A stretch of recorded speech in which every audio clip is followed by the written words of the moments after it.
Deep listening, impact beyond words. Hi, I'm Oscar Trimboli, and this is the Deep Listening podcast series designed to move you from an unconscious listener to a deep and productive listener. Did you know you spend 55% of your day listening, yet only 2% of us have had any listening training whatsoever?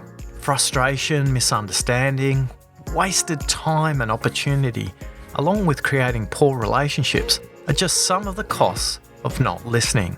Each episode of the series is designed to provide you with practical, actionable, and impactful tips to move you through the 5 levels of listening. So I invite you to visit oscartrimboli.com/Facebook to learn about the 5 levels of listening and how others are making an impact beyond words.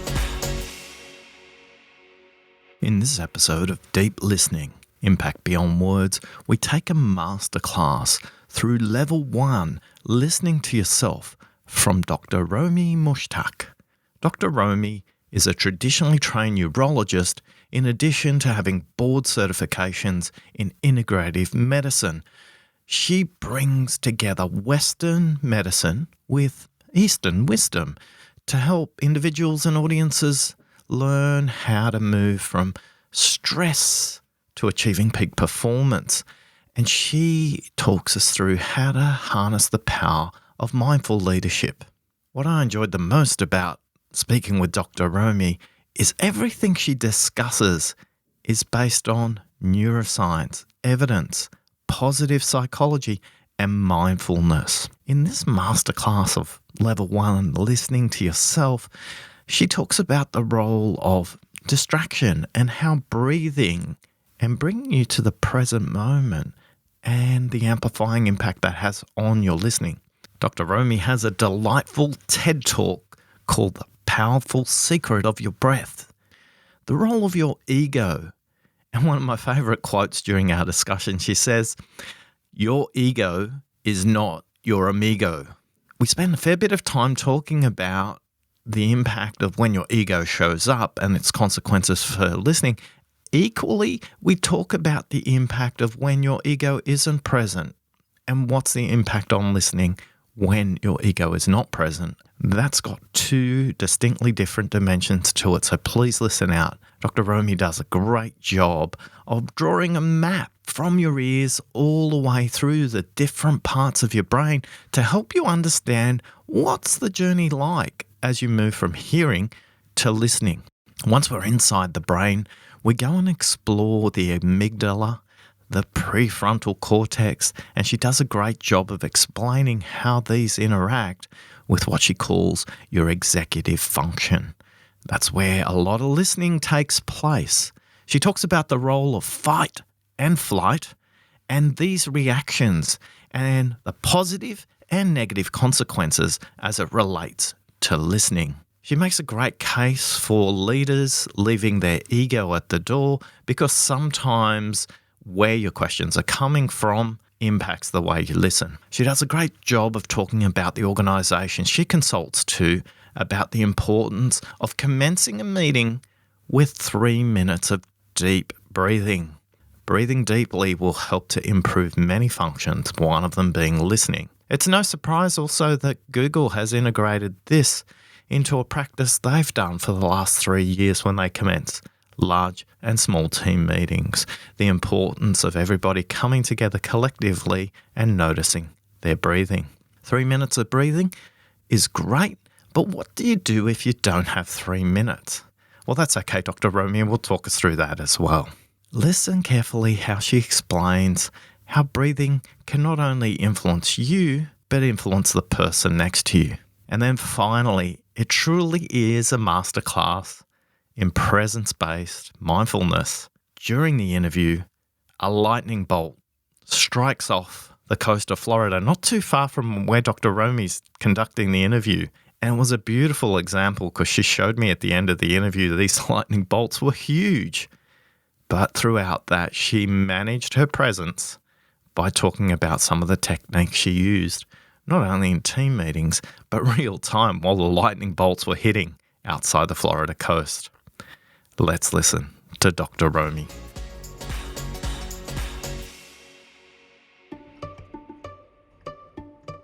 When I am in a state of deep listening to individual clients or audience members after they are sharing their story, my analytical scientific mind is often running with an assessment or a diagnosis or a plan. And I have to pause and really stop that analysis.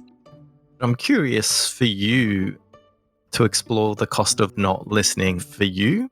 Well, that is a beautiful and probably about a 4-pronged question that my brain just analyzed that you asked, Oscar. So I'll start by telling your listeners a little bit about myself. I've transitioned in the United States from a traditional role of a physician and a neurologist, and where I had to listen and assess very quickly because a life-threatening illness was often on the other end of my decision-making skills, to one where I speak for a living and consult and bring mindfulness into corporate America.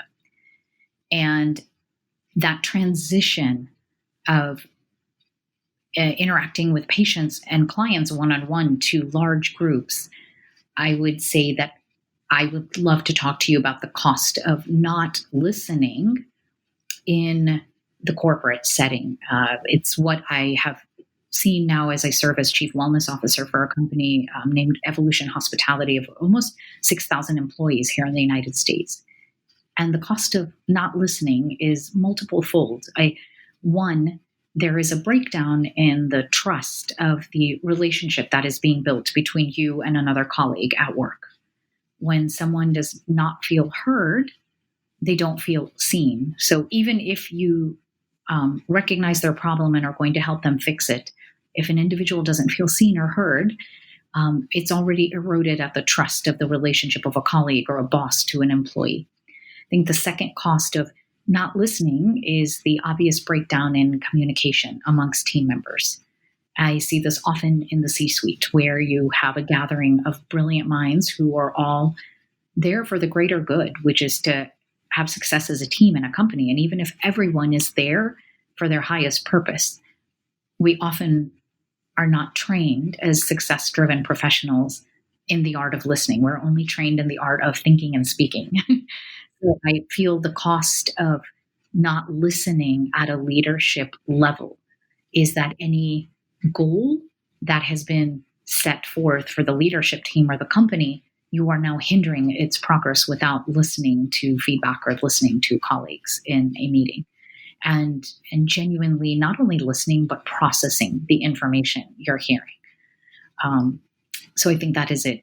And when we do not listen as a community and people are only spoken to or spoken at, we diminish someone's sense of self-worth or belonging to that company. And it only feeds into a toxic workplace. And having toxic workplace only further creates and propagates this difficulty for mental health and mental well-being in the workplace. Thinking about being around the table with that executive teams that you talked about, what do you think the barriers are to those people listening fully, listening deeply, listening effectively? I think a few typical challenges arise when you're sitting with a highly motivated and success-driven executive team. Everybody comes to a meeting prepared and over-prepared for the agenda that's on hand. But was anybody in the room assigned to just listen and be present with the ideas? I think in most corporate settings, top performers are taught that in order to be present, you need to be seen and heard in a meeting. So we all come ahead of time formulated with talking points or an agenda item that you hope to protect against somebody else's viewpoint. And if there isn't even at least one person that is in the room that is just assigned to listen to what's happening in the meeting, then nobody in the meeting really feels seen or heard.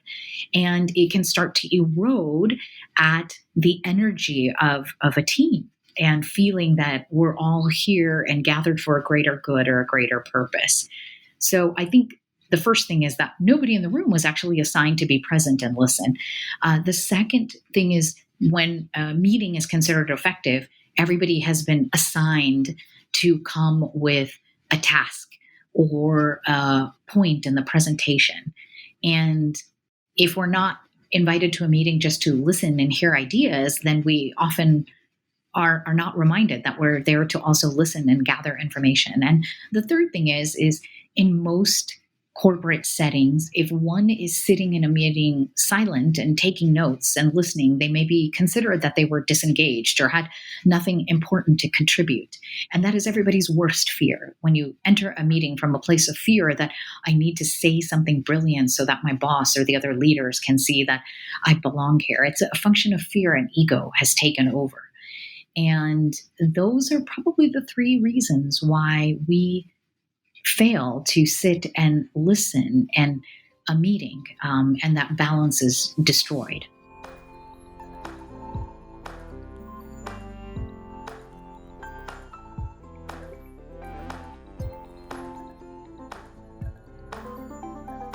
What's the role of breathing and drinking water?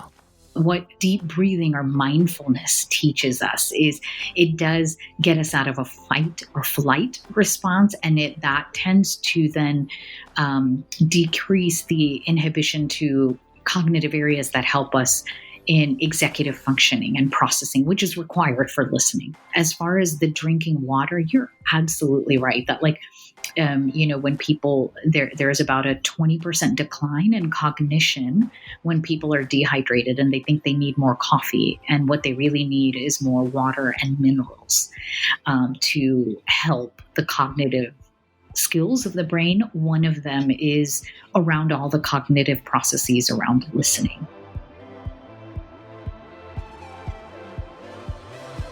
Dr. Romie, if there's three things that our audience can learn from a neuroscientist about listening, what would be those three things? I think the first thing I always talk about as someone in the corporate setting that talks about mindful leadership is, number one, put your own ego in check and leave it at the door. We all arrive wanting to prove ourselves and make sure that we're worthy and that we're heard and that our boss gives us a pat on the back, or, that is a simple human need for appreciation. But when we take a pause and say, I'm going to leave my ego at the door, then we are less likely to continue to talk or push our own agenda or thoughts on someone. And when we can pause and leave our own ego at the door, it creates this attitude of mindful leadership of how can I be of service to others? And when we're in that place of being of service to others, we are more likely to open our hearts to listening. Number two, most of us, when we're going into a one-on-one meeting to listen or into a group setting, I don't know about you, but I certainly can say I have a busy brain. There are multiple browser windows open on the computer, and there are multiple browser windows open in our brains. We may be thinking about the meal that we just had, another conversation, a full to-do list, and an email inbox that you haven't even reached. And now you have to go sit in a meeting. So my quick tip there is something that we practice at Evolution Hospitality, and it's known as the power of pause. We start every meeting in a group with a 3-minute controlled breath break. We also ask people that before they get on a conference call to do the same. And what does that mindful minute of controlled breathing help us to do? We actually come to a place of calm consciousness. It's taking that 3 minutes of controlled breathing has been scientifically shown to start to shift the stress response in the brain, where the centers of the brain, known as the amygdala and hippocampus, that are processing all the incoming information and memory and your mood, calm down. So now that we actually have control of our emotions and we have control over our thought processes. And it's that 3 minutes of pause that brings everybody in the room to an even playing field. So, number two is to take a personal pause or a team pause for 3 minutes in controlled breathing. And my third tip for people, especially in a group setting when you want to listen, is before you speak or you look at your notes and raise your hand, breathe deeply and ask yourself, am I adding value to the conversation with what I'm about to say? And if you can come up with a valid answer, then proceed. But most of the time, we speak out of turn and we blurt our own agenda out just to be seen or heard. And that's because ego came in the room. So constantly doing an ego check is ask, is what I'm about to say going to add value to the conversation? And really ask yourself if that's true. I think those are three simple things that psychology and mindfulness have taught us that can help us to listen more effectively in a meeting. What's involved around those 3 minutes of pause? Yeah, it's really exciting. It's a controlled breath break based in pranayama or mindfulness that we call the pause. Worked with leadership and we created a script, and now we've trained 57 Evo mindful guides. And that controlled breath break is as simple as asking everyone, first and foremost, to put their digital devices down and to silence phones and to put pen and paper down. And we ask people to close their eyes or find a focal point on the ground to look at. Then one person leads controlled breathing for 3 minutes, a deep inhale through the nose, pausing to hold the breath, and a deep exhalation. Most people feel that all the side chatter and conversations that were going on in the room, or the focus that we may have been giving our digital devices, now all of those distractions have been removed, and we are in the present centered awareness and in a state of calm consciousness where we're more likely to be effective and practice listening. I can hear people screaming in the audience saying, I don't have 3 minutes. What tips have you got for me? I want to always empower everybody that your presence alone can always create change. And while some of the most successful companies that are people-driven cultures and focus on the well-being of their employees, it starts with leadership. I am a firm believer that, as the great Gandhi said, we must be the change we want to see in the world. And so, alluding to your great point, Oscar, we can start by taking a personal pause before we walk into the room. And all of a sudden, colleagues are going to notice, wow, you always arrive to this meeting really focused and on point or present and not distracted. I feel like you're always there and listening to me. And that's a great opportunity to share. Yeah, I do a 3-minute pause. And with this controlled breathing exercise, I learned on the Deep Listening podcast, and talk about that and just share it one by one. It may initially feel uncomfortable to you. And so that's the discomfort and fear that's coming up of, oh my gosh, I could never share this in the workplace. Taking mindfulness into the workplace, that's a little nutty. But you would be surprised how many people are really open to the experience. Because what's the end goal? Everybody wants a successful meeting that went on time, where everybody feels seen and heard, and there were minimal distractions in the meeting. And if we can give people a way that's been proven neuropsychologically to help our individual brains and the collective minds of the group, it's as simple as taking a 3-minute pause. For those people rushed in the mythological back-to-back meeting, they're probably asking right now, can I get away with 30 seconds, 1 minute? Does it have to be 3? When we look at a heightened stress response, because Oscar, you just nailed that on the head. So many of us are running from one meeting to another, and we're more likely to get into a busy brain. And when we have a busy brain, that stress response just kicks off in our brain. And now that fight or flight response is going, and we're less focused and we feel more hurried. And absolutely, anytime you stop to breathe for present-centered awareness up to 60 seconds, you're starting to see the effects. But clinical science, neuroscience, and the functional imaging actually shows that the stress response starts to calm down after about 3 minutes of deep breathing. And you would be surprised how easy it is to find 3 minutes between meetings. That's about 15 of those deep breaths that I was describing. So if you count and take 10 to 15 of those deep breaths, 3 minutes have already gone by. And even as you're sitting in the next meeting, if you're doing it, you're subconsciously cueing the person next to you to do the deep breathing as well. Have you ever noticed a time in a meeting that reached a point of high tension, that the pause for the group or the individual was effective, not just at the beginning, but maybe at a point of high tension during the meeting? This is the challenge, is when a meeting is getting escalated, you always hope that there was one person that was there leading the meeting to listen, to ask everybody to take a pause and shift. The problem becomes if you're in the middle of a meeting and we kind of say, well, emotions are getting high, let's all stop and take a breath. It could maybe make people feel even worse because the person that was last speaking is going to feel cut off. And what we found at Evolution Hospitality and with the other corporate teams that I've helped implement a mindful minute or a team pause at the beginning of a meeting is when we start a meeting in a place of calm consciousness, we are less likely to have a heated meeting because emotions were already in control.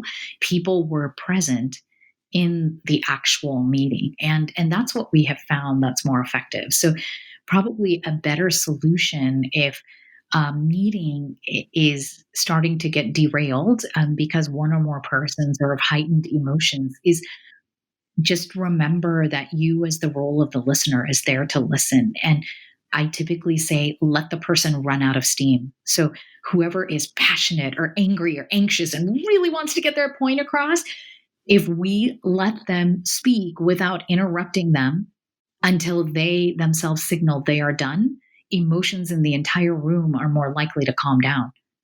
But if somebody's really emotional and you say, okay, Romie, stop, you're getting emotional, take a breath, it's only going to heighten my fight or flight response and make me a little bit more emotional in the meeting. And so most people will run out of steam, neuroscience shows, and needing to take a pause or a breath or realizing that they've lost control within about 90 seconds and even less than that.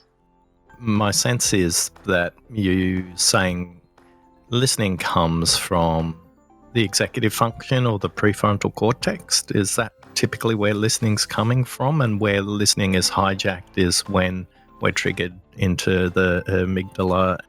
Listening and the neuroanatomical functions that go along with that. It's a very complex pathway that has to start with the concept of a sound wave reaching your inner ear and going to the brainstem. And then it is processed through the temporal lobes and into the posterior part of the brain, into the auditory cortex to, process the words and their meanings and what you're hearing. And analysis happens in the, prefrontal cortex. So this is a process that's all simultaneously going on at once. And anytime we're in a heightened fight or flight response and we become emotionally hijacked, all of those pathways are now diminished or not functioning at their best, or optimized self. So somebody may be saying, hi, Oscar, could you give me 3 minutes of your time? That's a very simple request, but you physically didn't hear it. And I may, you may have missed the 3 minutes or whatever that is. And so there's many different pathways that can be involved. It's the actual understanding of the words or the languaging, let alone the emotional context that it's around. And then third, your output or how you need to respond. All three of those components can be affected when our own stress response or we're emotionally hijacked is off. And that's why I say to take that 3-minute pause at minimum, it starts to calm us down. And when we remove other auditory sensory stimuli that are in the room to the best of our ability, then we are able to recenter and optimize all those processes.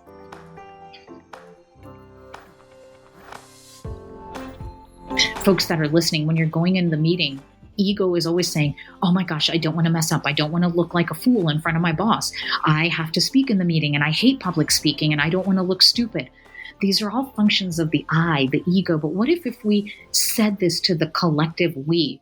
How could I be of service to our team, ourself, to this podcast? All of a sudden, we stop with this output and this fear, and we end up pausing and listening more often. So I think those were the two really key points that I wanted to bring up, that my years of work of bringing mindfulness into the workplace to foster more mindful leaders who listen has taught me. I think you make a really potent point about the ego. And I think when we're in that state, a lot of us are so far deep into it that we don't even notice. Are there one or two or three questions you might pose to yourself to start to notice if you're speaking from your ego, rather than where when your ego is involved, you actually don't think it's your ego speaking? There's the popular saying, your ego is not your amigo, right? And you're right. But when we're so deep and lost in that egotistical place, it's really coming from a place rooted of fear. And so the first thing I think I always ask is, how am I feeling in this moment? And anytime we're being honest with ourselves, because I have those moments all the time myself, Oscar, and I'm sure you do too, where we're feeling a little anxious or a little confused or a little angry or depressed or resentful. That's ego showing up. And by the way, that's normal for all of us, because our fear response in the brain is there to protect us so that we don't do something stupid like scream out an obscenity in the middle of a meeting that could get you fired, right? So fear will always show up. It's just, unfortunately, fear, our ego, can hijack us. So number one, do a pulse check and ask, where is my emotional state right now? And if it's at anything other than calm or a positive emotion, then, put your ego in check. And second is, be aware of extreme happiness. That may be an ego too. And here's an example, Oscar, is I'm so happy because yesterday it was my birthday and my spouse gave me a luxury car. Or I'm so happy I just got a promotion and got an email and I want to share it with everybody in the room. That's still ego, because we're talking about I. So the second question to ask yourself is, am I being of service to the other people in the room right now? And that is literally obliterating your ego. And what do I mean by being of service to the people? I walk into a meeting, and if I'm going to be of service to the other people in the meeting, it means listening to everybody there speaking. If there was an agenda item that I am responsible for discussing, I'm present, I come prepared. That's being of service to the other people in the meeting, but without doing so in a way that I want everybody to know how great I am, how smart I am. It's just, when we speak from a calm consciousness, we can tell it's for the greater good. And then the third thing I ask is, when we're not sure if it's our ego, because here's the reverse, Oscar. A lot of people who may lack self-confidence or have fear go into this place of, I don't want to speak. I may be, sound stupid. I'm not worthy. I'm not smart enough. I'm not rich enough. I'm not pretty enough to be in the room. All those limiting beliefs, that's kind of a dysfunction of ego and self-worth. It's also doing something, and that present-centered awareness, that when we let go of that ego or that fear that's stifling us, and just trust in this greater universal energy, that there is a greater force that is out there that meant for you to be present, talking to that person today, or in that meeting, or in that job. And so it's this balance, and nobody is always perfectly in balance. Oscar, I don't know about you. I study this for a living, and I find myself having to do this check every time I go into a meeting or start a new conversation. So I ask, what is my emotional state right now? 2, am I being of service to the greater good? And then 3, it's really making sure that I'm not allowing the demons or that, break my confidence to enter the conversation right now.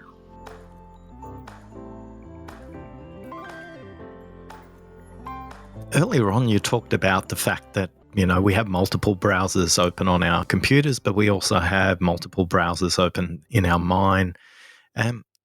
If you were to provide some practical tips, I always talk about the fact that a deep listener just notices they're distracted quicker than somebody who isn't. When you're distracted and not noticing, or you're distracted and are noticing, What are some practical things to get you back centered into the dialogue? I think it's a native human condition to have multiple browser windows open in our brain. We're in a hyper-stimulated state all the time because of all of the digital devices that are around us. And now our brains have been programmed that when somebody texts or emails you, you must respond right away, even if we don't have a correct response, right?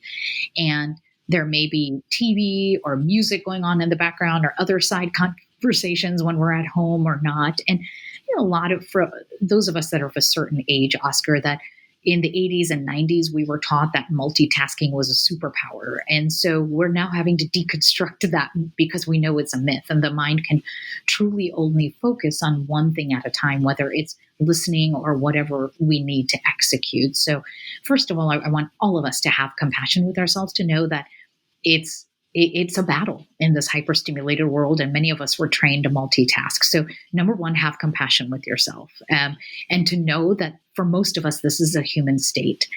Number two, how do you recognize that you are distracted and not present? Well, most of us have a conversation going on in our brain. There's another voice that is constantly noticing, like, hey, while I'm on this podcast in Florida in the United States, it's raining outside. I wonder if Oscar can hear the rain in the background. And, oh, I should take a sip of coffee, and all the random things that are playing in my brain. And we all have this internal conversation.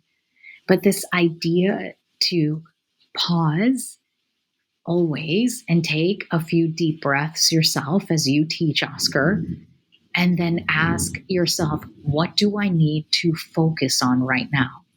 That I can focus on answering your question and staying in this conversation with you, even though my mind can hear the thunder and the lightning and the rain showers going on around me. That I can be present with all things, but I choose to focus on my answer to you right now and to our conversations. Number two is, where am I going to focus? And breathing into that place. And number three, the thing I teach often in a mindfulness-based exercise, is doing the body scan meditation. When we are alone in your office or at home and you're like, wow, there is a lot going on, a lot of noise. As you can probably hear in my microphone right now, I can't do anything to control the very loud thunderstorms going on here as we're speaking. But as real. It makes it real, but I can still stay very present with you. And this is that idea that before we started this podcast interview, I had a lot going on, and I sat down and did the body scan meditation, which is literally a longer meditation. And we can put a link to a body scan meditation in your show notes if you would like, Oscar, but it's breathing and focusing on different parts of our body. And that brings our mind and our body and our awareness back into ourselves. And it's kind of priming ourselves to get out of our monkey minds, or that multiple browser window mind that's open.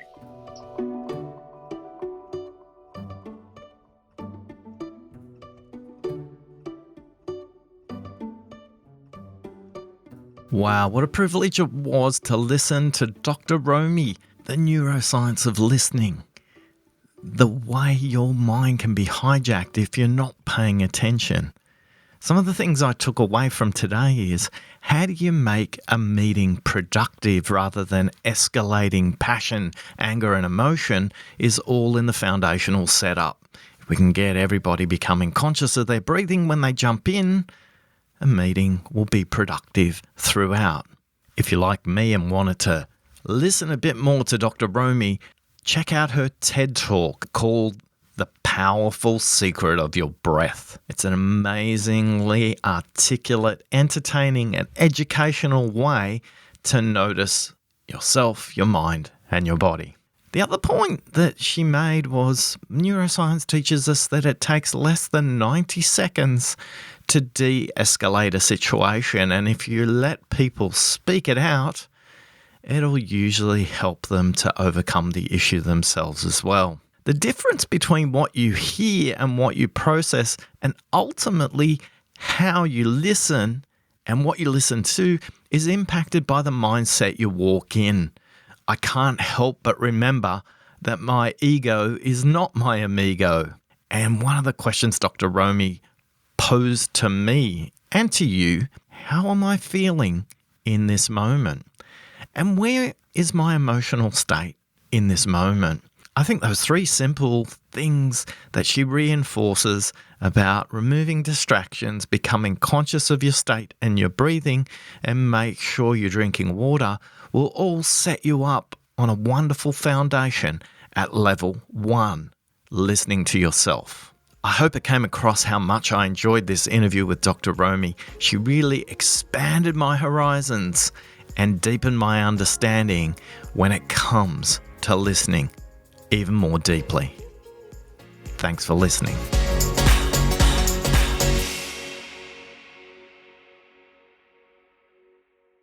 Hi, it's Oscar here, and if you're still listening, you're probably one of those members of our deep listening community who's really connected to our quest to create 100 million deep listeners in the world. If there's one thing I could ask as a favour, share this episode with somebody else. I did some simple maths recently, and that math said if everybody who listens to the podcast shared it with one other person, we'd achieve our goal of 100 million deep listeners in the world in only 36 months. Thanks again for listening. Oh, and I nearly forgot. If you've got questions for me, for Nell, or in fact anybody we've interviewed, why not send us an email, podcasts@oscartrimboli.com. That's podcasts@oscartrimboli.com. Thanks for listening.